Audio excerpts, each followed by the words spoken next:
안녕하세요, 찰리브라입니다. 오늘 제가 영상에서 말씀드릴 거는 비트코인과 알트코인, 특히나 이제 이더리움하고 XRP에 관한 거, 그리고 뭐 네오코인에 관한 얘기, 그리고 전반적인 코인에 관해서 제가 뭐 약간 포텐셜 있게 오늘은 말씀을 좀 드리려고 하는데, 끝까지 한번 시청을 일단 한번 해보시고, 일단은 어저께 급작스럽게 1234달러인가? 거기까지 한번 비트코인이 강력하게 돌파를 했잖아요. 그래서 알트코인이 사토시 마켓에서 갑자기 막 파동을 치면서 쭉 하락을 하는데 비트코인 개수가 막 줄어들기 시작을 하더라고요. 저도 이제 깜짝 놀랐는데, 순간적으로 깜짝 놀라긴 했는데, 어쨌건 천천히 지금 복원은 하고 있는데, 베리 실버트가 어저께 아침이죠. 어저께 아침에 Are you ready라는 말을 딱 던져가지고 혹시나 했는데, 역시나 베리 실버트가 CME하고 12.52를 이용해서 뭐 한바탕 한번 했구나, 일을 치렀구나. 그래서 어저께 세력의 한마디가 역시 작용을 한번 했구나라고 하는 거를 한 번 더 이제 인지를 했었고, 자, 여기 사진에 나와 있는 것 같이 알트코인이 막 재미나게 돌고 있는데, 갑자기 그 비트코인이 방문을 열고 갑자기 허리띠를 둘러매고 이거 갖다 막 때리려고 해서 노 비트코인, 노 비트코인, 알트코인이 막 이렇게 외치고 이제 자기의 시간이야 하면서 막 비트코인이 막 그랬었죠. 근데 어쨌건 가장 뭐 괜찮다고, 저는 지금 상황이 이제 괜찮다고 보는 게 뭐냐면,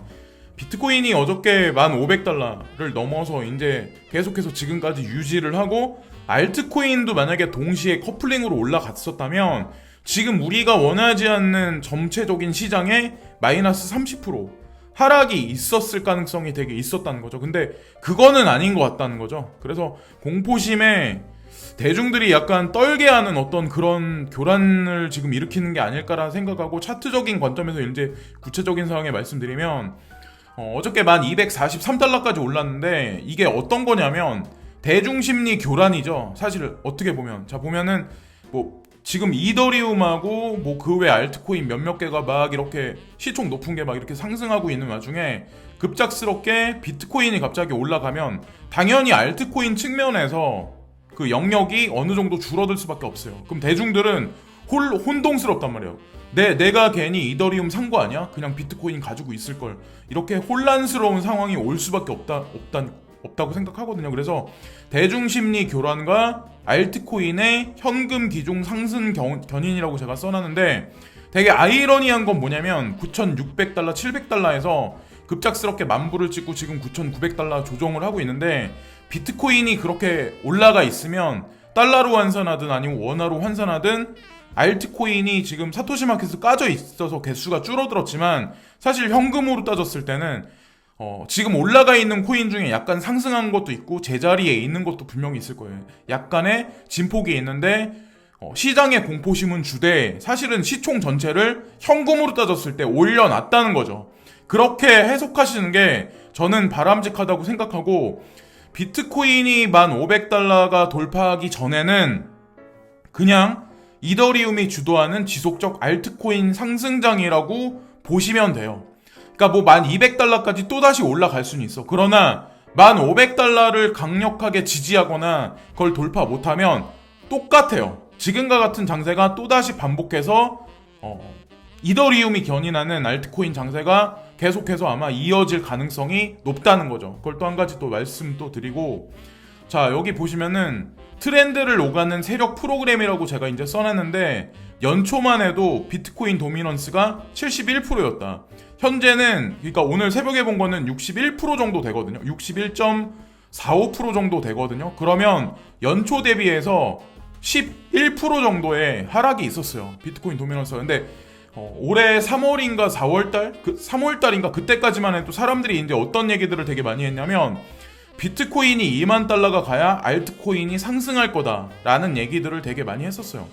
알트가 사라진다 라고 말하던 사람들이 있었죠. 그때만 해도 아마 되게 많았을 거예요. 근데 지금같이 알트가 만약에 지속적으로 올라가기 시작을 하잖아요. 비트가 가만히 있고 그러면 어떤 사람들이 또 생기냐면, 알트가 오르면 비트가 사라진다. 근데 이거 다 정답이 아니라는 거죠. 이 두 부류가 다 정답이 아니라는 거죠. 비트도 투자해야 되는 게 맞고 알트코인도 투자해야 되는 게 맞는 거예요. 그레이스케일이 바보이기 때문에 그들이 알트코인도 투자하고 비트코인도 투자를 하나요?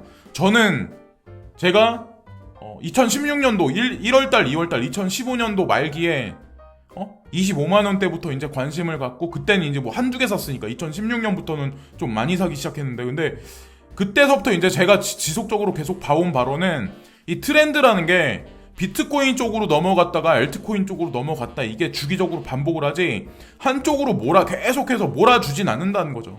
근데 지금 같은 경우는 그냥 알트코인으로 약간 세력들이 약간 그쪽으로 드라이빙 한다는 느낌을 받거든요. 왜냐면 이더리움 호재가 있잖아요. 이더리움 2.0이라는 호재가 껴있기 때문에 그쪽으로 지금 양몰이를 하는 거예요. 네.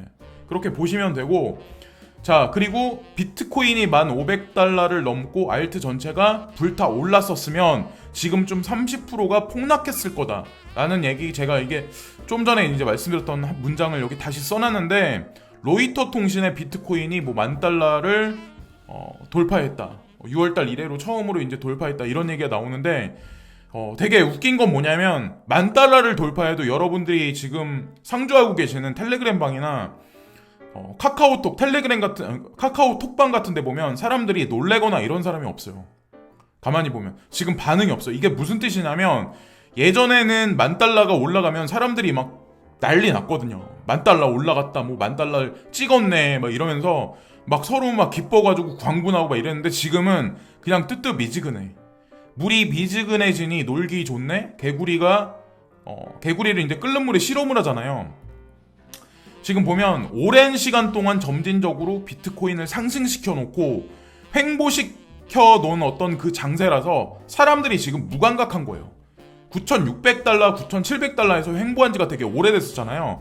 그러고 있다가 급작스럽게 10,000달러를 갑자기 급작스럽게 찍으니까 사람들이 그냥 긴가민가한 거예요. 왜냐면 가격의 진폭이 많이 없잖아요.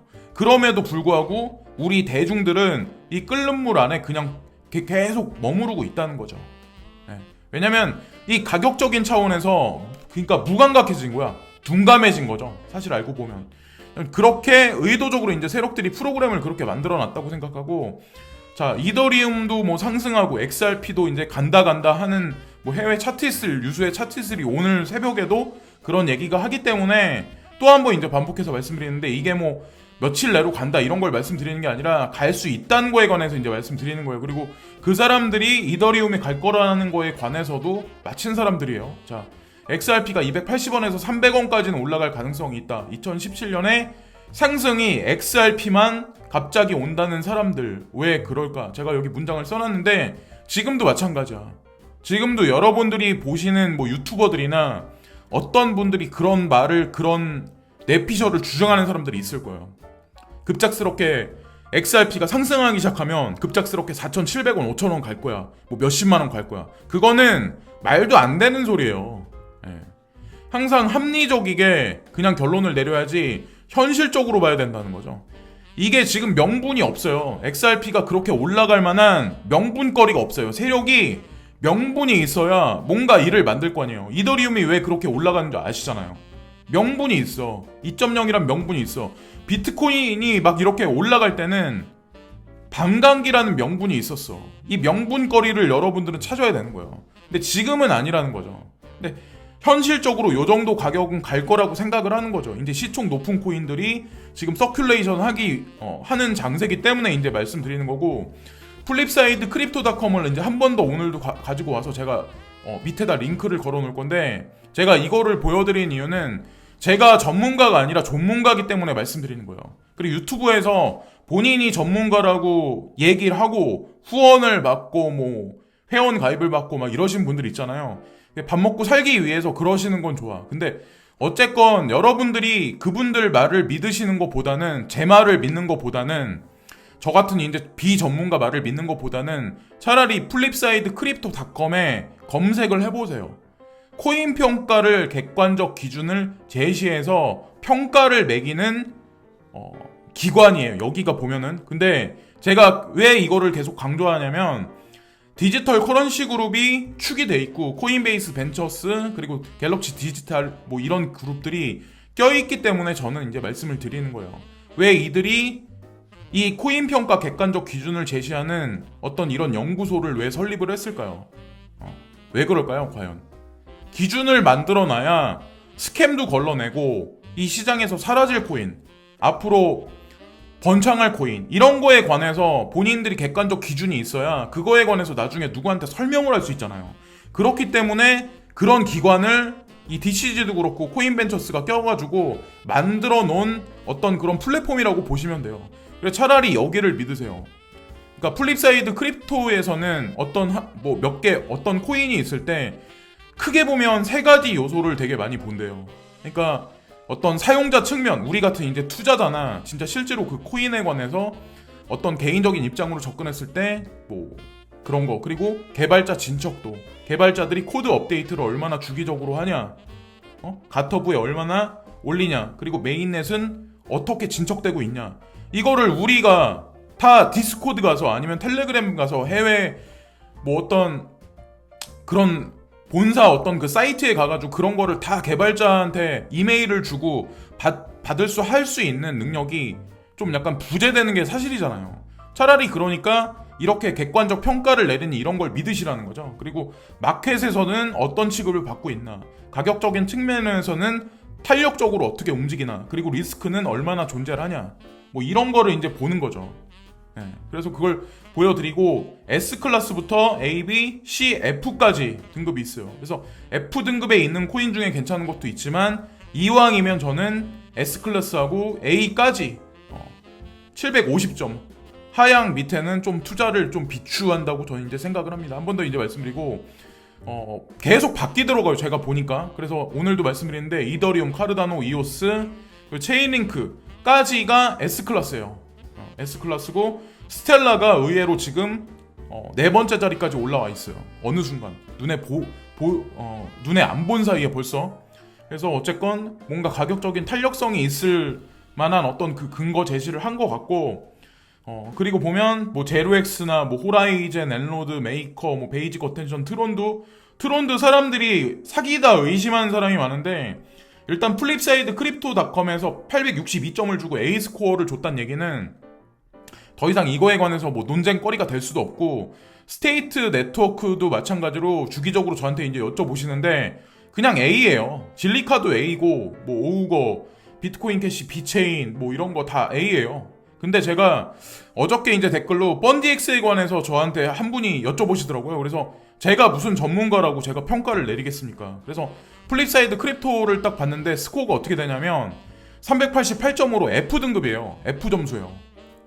그러니까 제가 개발자 사이트 가고 커뮤니티가 어떻게 돌아가는지 모르겠는데 가볼 필요도 없어요. 여기서 F를 받았다, F를 준 거기 때문에 그렇게 그냥 보시면 되고, 그리고 가격이 어느 순간 막 이렇게 올라가면 저한테도 뭐 이더리움이 올라가면 지금이라도 사야 될까요? 이미 여쭤보시는 분들이 있는데, 왜 예전에 제가 이더리움 괜찮다, 이더리움 쪽으로 몰아가자 막 이렇게 말씀드릴 때는 가만히 있다가 왜 가격이 올라가면 왜 그런 분들이 나타나시는지 모르겠어요. 저는 근데 뭐라고 드릴 말씀이 없어요. 그렇게. 왜냐면 이런 식으로 조정이 올 수도 있고 더 올라갈 수는 있지만 그걸 어떻게 장담하겠어요. 저는 저가에 있을 때는 확실하게 목소리 크게 말씀드리는데 그렇지 않을 때는 좀 애매모호하더라고요. 얼마나 욕을 많이 먹으려고 제가 그러겠어요.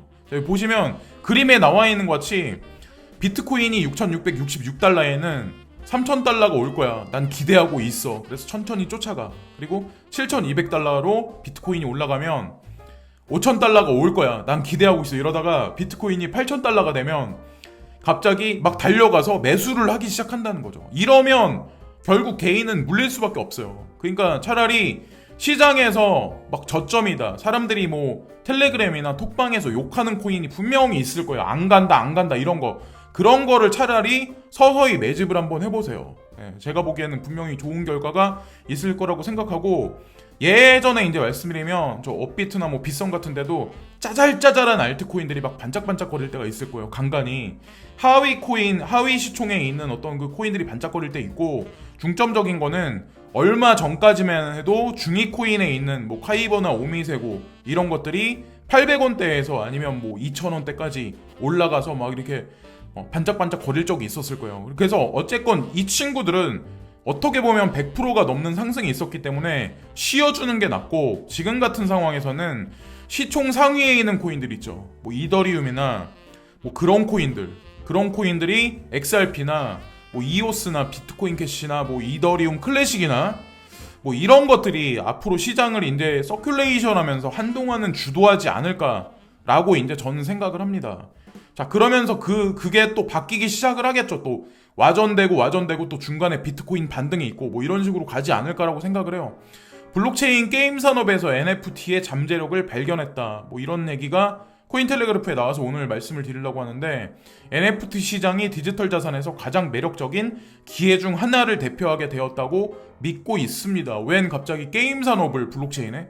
근데 제가 예전에도 계속 누누이 말씀드리지만 코빗이란 거래소가를 투자한 어떤 그 핵심 회사는 넥슨이에요. 넥슨은 게임사라고 말씀드렸잖아요. 그들이 가만히 있진 않을 거란 말이에요. 분명히. 자, 거래소 중에 게임사하고 커넥션 관계에 있는 거래소가 과연 어디가 있을까요? 넥슨이 유일해요.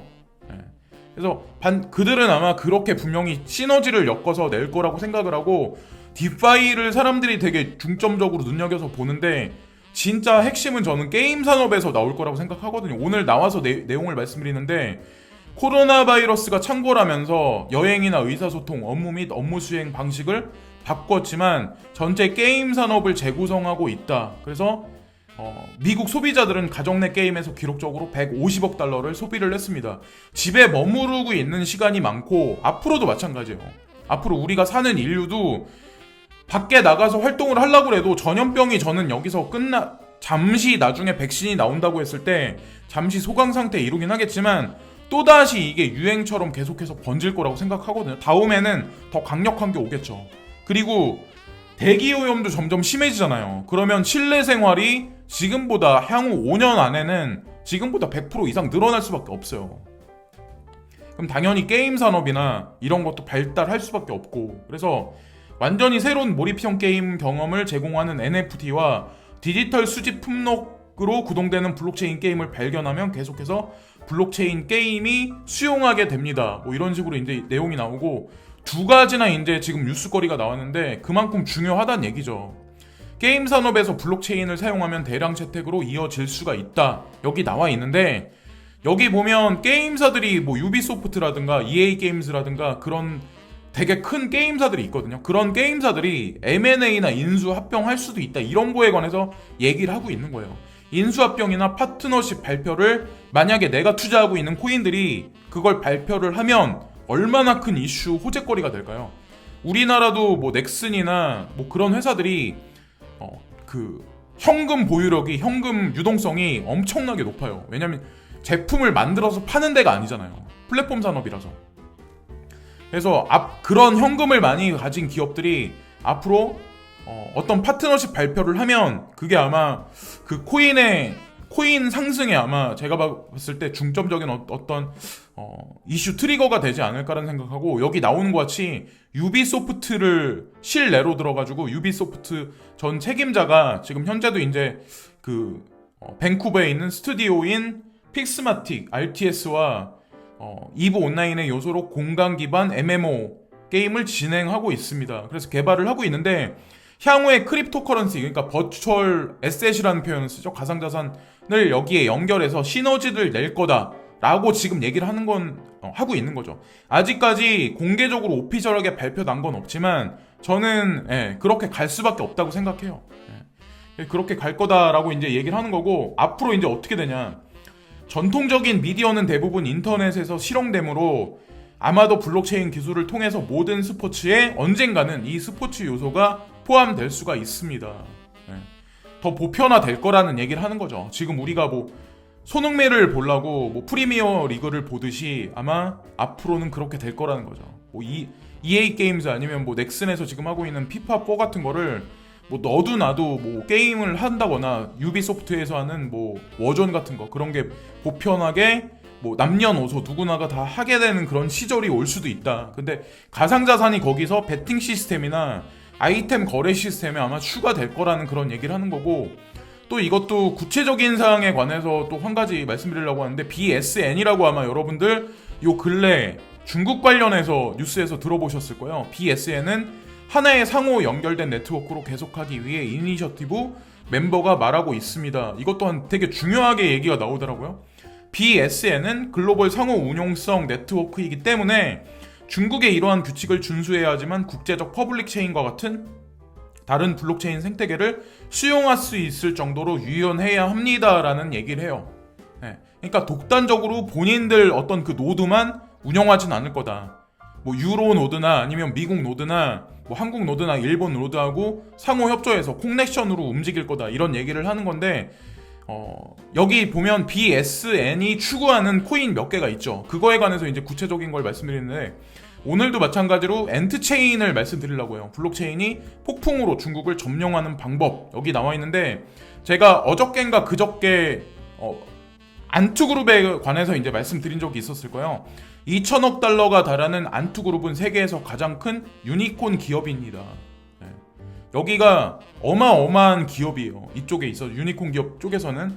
그리고 전 세계적으로 12억 명의 사용자를 보유하고 있는 주력 제품인 알리페이를 얼마나 많은 사람들이 아시아 쪽에서는 사용하고 있는지를 여러분들 아마 아실 거예요. 그거는 중국에 국한된 얘기가 아니에요. 아시아 전체에서 지금 쓰여지고 있는 게 사실이고, 뭐 일본이 됐든 한국이 됐든 아니면 특히나 이제 싱가포르, 홍콩이 됐든, 그리고 그 외로 점진적으로 지금 퍼져 나가고 있는데, 이 안트그룹에서 메인으로 미는 게 안트체인이라는 거죠. 그 안트체인 뒤에 있는 게 과연 무슨 코인이냐, 그것도 여러분들이 보셔야 되고, 안트체인을 이용해서 중국이 DCEP, 실제 국가 간 송금에 힘을 실어줄 것입니다. DCEP는 과연 어떤 걸 사용할 거냐. 안트 엔터프라이즈 블록체인을 쉽게 통합할 수 있는 블록체인 기반 서비스 네트워크 BSN과 결합하면 중국의 블록체인 생태계가 갑자기 중요한 국제 강국이 됩니다. 그래서 우리가 지금 사서 투자를 해야만 하는 필수 코인이 몇 개 있어요. 테조스는 유럽하고 직접적으로 관련이 깊은 코인이고, 네오코인, 너버스, 이오스, IRI, S넷, 그리고 이더리움은 뭐 여러분들 지금도 이제 투자하고 계시고 저도 이제 있으니까. 근데 제가 여기서 대표적인 거 하나만 말씀드리면 네오코인이라고 단언해서 말씀드릴게요. 우리나라의 이더리움이 뭐예요? 아이콘이라는 코인이죠. 그러면 중국의 이더리움은 어떤 걸까요? 여기서 테조스도 좋고 다 좋아, 이더리움도 좋고 다 좋아. 근데 저는 네오를 아마 밀어줄 거라고 생각을 합니다. 중국 공산당에서 국가적으로. 그럼 이 가격이 지금은 사람들이 관심을 많이 안 갖지만 분명히 어느 순간 되면 파동을 치기 시작을 할 거예요. 그렇게 생각하기 때문에 이제 저도 가지고 있고, 잘들 생각해 보셔가지고 결론 내리시고, 중국은 2020년, 22년 동계 올림픽을 주최할 것이기 때문에 블록체인이 이를 향상시킬 수 있을까요? 이렇게 물음표를 딱 던져놨는데, 그렇게 될 수밖에 없어요. 왜? 전 세계 사람들이 다 몰려가서 결제를 하는데, 그때 붐을 타서 분명히 일으키기 시작을 할 거고, 내년이죠. 바로 2021년 일본 올림픽에서도 일본에서 되게 상용화를 많이 하고 사람들이 되게 많이 좋아하고, 일본에 지금 진입한 몇 가지 코인들이 있어요. 일본이 원래 보면은 XRP 추종자가 되게 많아요. XRP도 제가 봤을 때 그 하나의 핵심 요소가 될 수 있고, OMG 네트워크가 얼마 전에 일본 중점적인 거래소에 상장이 됐어요. 소리 소문 없이 상장이 됐어요. 코인베이스에 상장이 되면서 코인베이스 측에서 조작을 해가지고 그게 이슈로 한번 들먹인 적이 있었잖아요. 그 정도 코인이라는 거죠. 조작을 할 정도로. 그리고 토요타 파이낸스랑 이제 파트너십 관계 맺었다는 걸 아시고, NEM은 지금 조용히 있는데, NEM도 슬리핑 자이언트라고 보시면 돼요. 모나코인은 저는 잘 모르겠고, 어쨌건 XRP, OMG, NEM, 그걸 일본 올림픽을 보시면서 한번 눈여겨보시면 되고, 인도 총리가 블록체인 등 첨단 기술의 외국인 투자를 환영한다. 얼마 전까지만 해도 인도 정부에서 뭐 블록체인을 막는다, 뭐 가상자산을 막는다, 불법이다 막 이렇게 얘기했는데, 계속 번복해서 뉴스가 나오죠. 언제는 좋다, 언제는 나쁘다. 그러면서 한 8번 정도 반복을 한 걸로 알고 있는데, 결국엔 이렇게 나오잖아요. 지금 현재 어떤 게 진짜 진실일까요? 진실을 우리가 가려서 봐야 된다고 저는 생각을 합니다. 인도 인구가 14억 명인데 인구 중 절반은 이미 인터넷을 사용 중이며, 인터넷 이용자 수는 앞으로 빠르게 증가할 전망이다. 근데 올 들어서 아마존, 페이스북, 구글 등 미국 테크 대기업들이 인도에 약정한 투자 금액이 20조에 달하는 것으로 알려졌다. 인도에 어디다 투자를 이렇게 많이 진행할까요? 근데 인도에 먼저 투자했었던 기업들이 있는데, 여기 보시면 알리바바하고 소프트뱅크가 있어요. 여기 보면 인도에서 사람들이 가장 많이 쓰는 페이먼트가 있어요. 실제로 지금 현재 이건 그러니까 어떻게 보면 지금 우리가 쓰고 있는 스마트폰이 아니더라도 상관없는 거예요. 투지폰을 써도 페이티엠은 작동을 해요. 그래서 여기 보면 페이티엠 파이에 관해서 나와 있는데 알리바바하고 소프트뱅크가 나와 있어요. 여기 보시면 그래서 제가 네오코인에 관해서도 말씀을 드리는 거예요. 안트파이낸셜하고 알리바바가 직접적으로 관련이 있기 때문에. 자, 보시면 29%가 빨간색 알리바바죠. 그리고 소뱅이 32%. 전체 합쳐서 29% 32%면 60%를 넘어요. 그러면 페이티엠 전체적인 거에 관해서 흔드는 거는 결국엔 이 두 집단이라고 보시면 돼요. 근데 이 두 집단이 두 그룹이 아니라고. 소프트뱅크가 알리바바 지분의 28%를 확보해. 알리바바가 소뱅 지분의 제가 알기로 23%인 거 확보한 걸로 알고 있어요. 그래서 상호 수합돼서 지분 투자를 가지고 있는데 그냥 자웅동체라고 보시면 돼요. 그리고 손정희 회장이 우리는 그냥 뭐 일본에서 뭐 한국계 일본이 그렇게 보시면 되나요? 근데 그렇긴 한데 어쨌건 그분 뒤에 우리가 모르는 그림자 금융 세력이 있다고 저는 항상 생각을 해왔거든요. 여태까지. 그래서 아마 이들하고 관련돼 있는 코인들, 이들하고 관련돼 있는 뭐 그런 회사들은 아마 망한다 하더라도 아마 뒤통수 칠 일을 분명히 만들 거라고 생각을 합니다. 예. 그건 뭐 우리가 뉴스 찾아봐도 나오지 않는 얘기이기 때문에. 그리고 벡트가 비트코인 옵션 거래량 0이다. 투자자 완전히 떠나. 뭐 이런 뉴스가 나왔는데 토큰포스트에 나왔어요. 그래서 이런 뉴스만 보면 뉴스 자체로만 분석하면 망한 시장이다. 벡트는 해체했다. 이렇게밖에 볼 수가 없어요. 자, 얼마 전까지만 해도 볼륨량을 계속 올렸던 어떤 그 벡트인데 왜 이렇게 나올까요? 세계 최대 증권거래소 그룹인 인터컨티넨탈 익스체인지, 뉴욕 증권거래소의 모체죠. 자회사인 벡트는 지난해 12월 비트코인 옵션 상품을 출시했다. 하지만 경쟁사인 시카고 상품 선물 거래소가 옵션 상품을 출시하면서 벡트의 거래량은 급감했다. 그렇다고 벡트가 해체해서 사라질까요? 저는 오히려 이 뉴스를 내보내고 나서 어느 정도 시간이 지나면 뭔가 뒤통수 칠 어플을 또 내놓을 거라고 생각하거든요. 스타벅스하고 관련해서. 네, 그래서 뉴스의 진실과 거짓을 잘 보시면서 투자를 진행하셔야 된다는 거죠. 이 뉴스도 이제 그렇게 보셔야 되고, 이 뉴스를 끝으로 오늘 영상을 이제 마치려고 하는데, 제가 이제 말씀드렸던 어떤 그런 코인들이 뭐 좋다 나쁘다는 뭐 여러분들이 마지막으로 이제 판단들을 많이 하시고, 그레이스켈 자산 운용사 뭐 그런 건 뭐 보증수표니까 뻔한 얘기니까 더 이상 할 필요도 없고, 플립사이드 크립토 닷컴 링크를 밑에다 걸어 둘 테니까 그거를 주기적으로 보시고 사람들한테 저 같은 비전문가 아니면 뭐 다른 사람들도 마찬가지로 웬만한 사람은 다 저는 비전문가라고 생각하거든요. 그런 분들한테 물어보시기보다 차라리 객관적으로 이제 어느 정도 검증이 끝난 그런 플랫폼에 차라리 그렇게 한번 직관적으로 한번 검증을 한번 해보세요. 그게 더 아마 나을 거라고 생각합니다. 이 바닥에서 끝까지 살아남기 위해서는. 저도 예전에 제가 코인 투자를 할 때 이런 플립사이드닷컴이나 이런 게 없었기 때문에 이게 스캠인지 이게 좋은 코인인지 나쁜 코인인지 몰라요. 그건 알 수가 없어요. 광고를 많이 때리면 좋은 코인이다. 가격이 올라가면 좋은 코인이다. 이렇게만 사람들이 많이 판별하는데 플립사이드닷컴 같은 경우는 그건 아니라는 거죠. 그 이면까지 속속들이 다 파헤쳐서 분석을 해서 보고서를 작성해서 포인트를 매기기 때문에 그게 더 낫다고 판단해요. 지금까지 찰리브랑이었고 오늘도 즐거운 하루들 되시고요. 감사합니다. 구독과 좋아요 끝으로 부탁드리겠습니다. 감사드립니다. 감사합니다.